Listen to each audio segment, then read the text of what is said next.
it's all about having, you know, kind of the confidence in yourself and investing in yourself.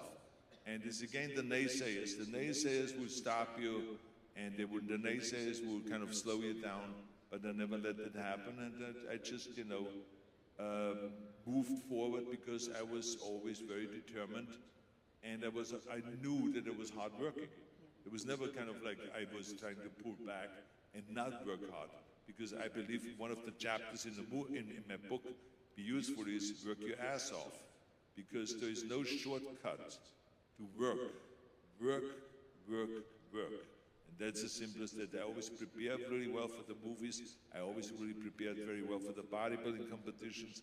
I always work very hard on after-school programs that I'm running in America, on the Arnold's Classic, and everything that I do, I work really hard because I love working, especially when you work towards something that you see that you can accomplish, you know. And to me, for instance, to this the Arnold Classic is just heaven, because I wanted to make bodybuilding really big, and it has become so big now, you know, that we're literally like, I mean, there's not one hotel in the world that doesn't have a bodybuilding gym now. You know, there's no hospital that doesn't have a rehab center that uses weights. There's no rehab facility anywhere that doesn't use weight resistance. I mean, there's no police station without weights. There's no fire station without weights. Every university has, you know, big weight rooms. Every military facility has big weight rooms. No matter where you go, there's weights and machines and weights. I mean, isn't that heaven? We finally have gotten to that stage, now let's be honest.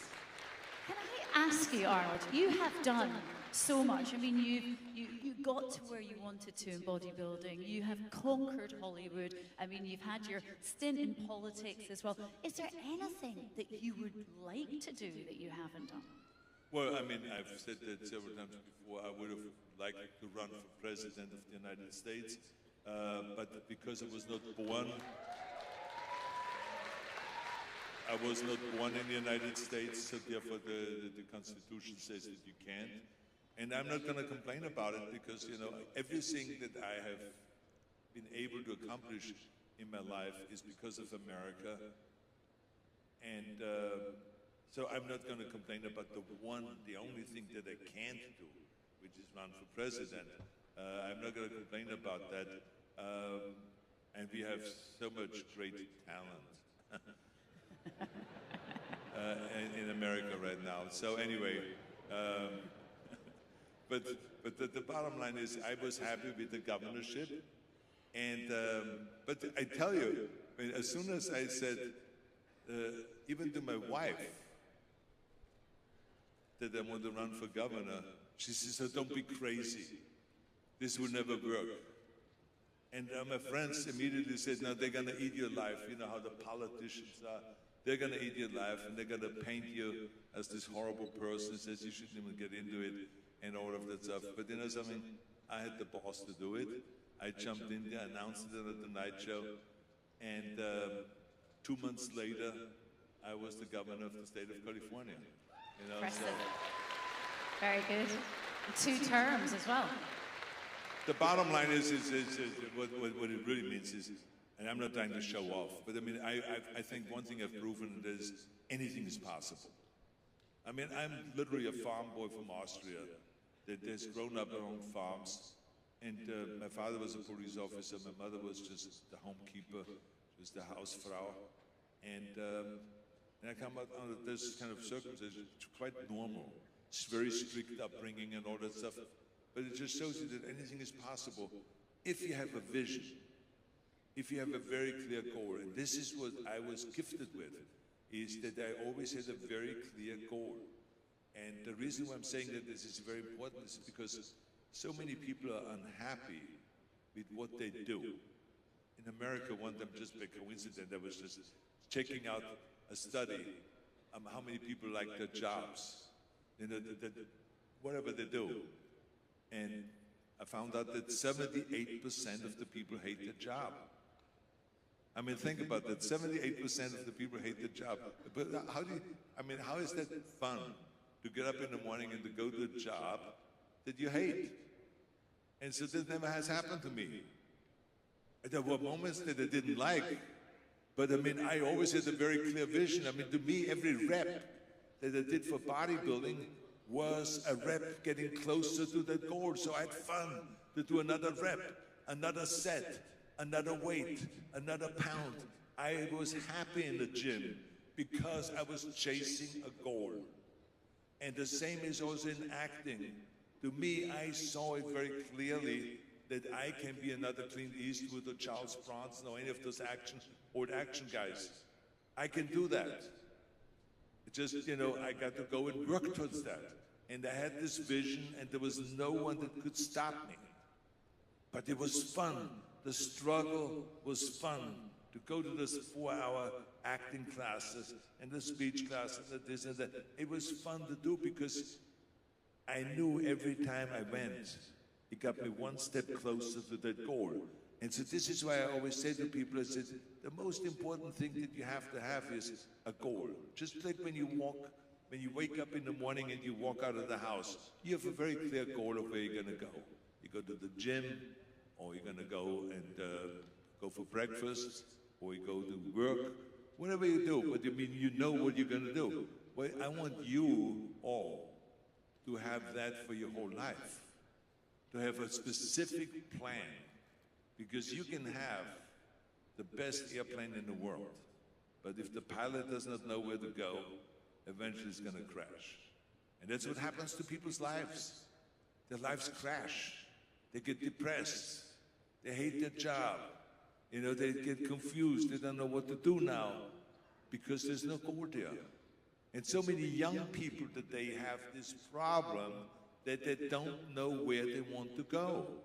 I ask in the gym young people all the time, I said, so if Jeannie is coming out of the bottle on the beach and says to you, you can do anything you want.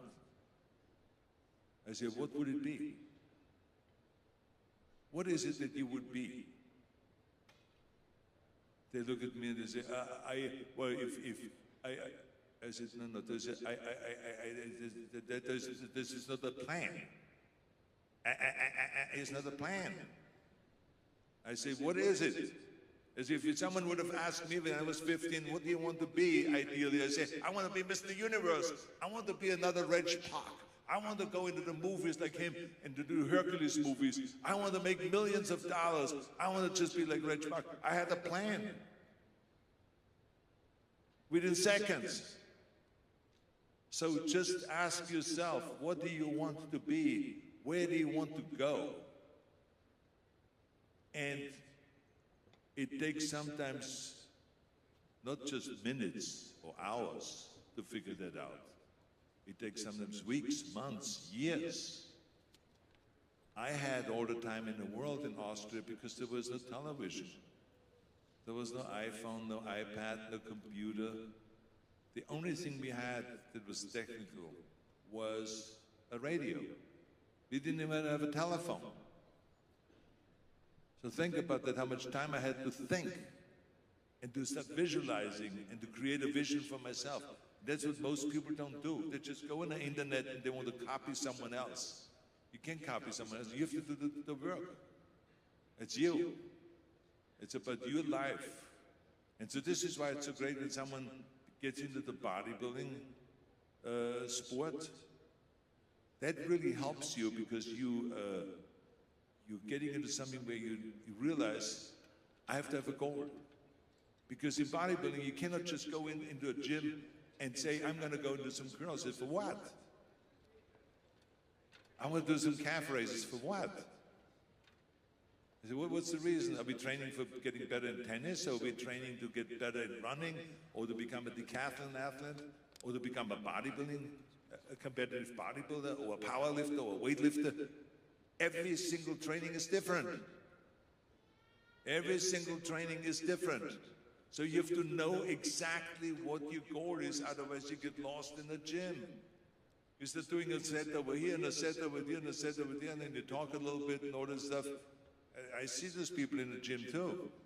When they say to them, I sit in a life cycle and they say to them, what are you training for? I say, oh, my doctor told me that I should lose a few pounds. no vision. So then, of course, it becomes a burden to work out. Oh my God, I got to go to the gym again because the doctor said so, rather than, oh, I have a specific plan.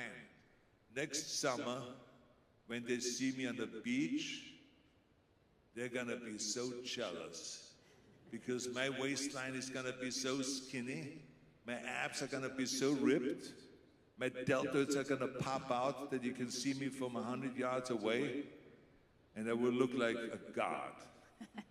Yeah, stupid things like that. And it works. It works. Because you have to have those goals.